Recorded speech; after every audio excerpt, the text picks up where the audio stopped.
Viral, warga berebut minyak goreng dari truk tangki yang terjungkal ke sungai. Saat ini beredar sebuah video yang memperlihatkan warga yang berebut minyak goreng dari truk yang terjungkal. Dikutip dari Tribun Style, kecelakaan truk tangki pengangkut minyak goreng tersebut terjadi di Desa Paya Pasir, Kecamatan Tebing Syah Bandar, Kabupaten Serdang Bedagai pada Rabu 5 Juli kemarin. Dalam video tersebut, tampak posisi truk terjungkal dengan tangki berada di bagian atas hingga membuat minyak goreng yang dibawa truk menjadi tumpah.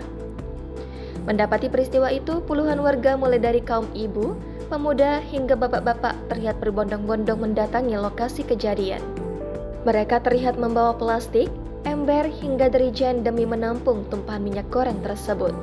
Terpisah, Kasat Lantas Polres Tebing Tinggi AKP Doraria Simajuntak membenarkan peristiwa tersebut.